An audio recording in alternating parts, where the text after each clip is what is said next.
Sénégal réew la moo xam ne fukk ak juróom-ñaari millions yi nit ñoo fay yeewu téeméer boo jël ci askan wi juróom-ñaar fukki yi ay ndaw lañu liggéey bi ñuy amal ma ngay jëm kanam ba tax ñu nekk ci yoonu yokkute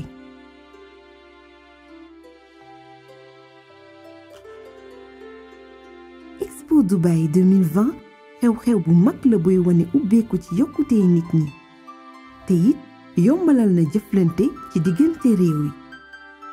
tabax na àddina bu mucc ayib ci fànn yépp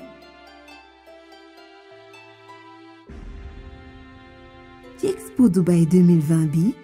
Sénégal doon dëkk bu nekk ci yoonu yokkute dina wane lu jëm ci jàmmoo diggante xeet yi ku nekk jox sa moroom cër ci wute ngëm-ngëm yi mbooloo ci diggante waasoo yi ak démocratie bi tax ñu am jàmm ak dal waral na yeneen réew yi jubluñu ngir dugal seeni koom ci sunu réew mi ñu bàkkee dëkkub teraanga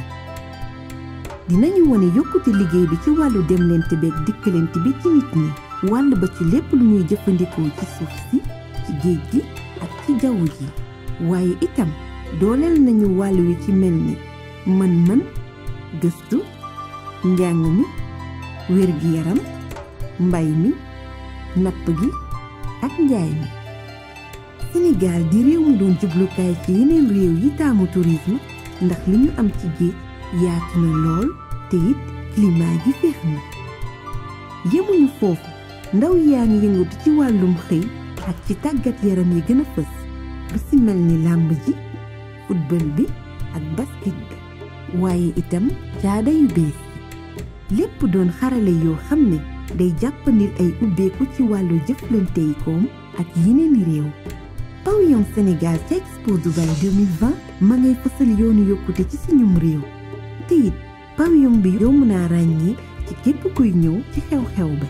li ko dalee ci 1er octobre 2021 ba 31 mars 2022 Sénégal dinay ubbi buntam àdduna bi yépp ca Dubaï dal si leen ak jàmm ca pavillon Sénégal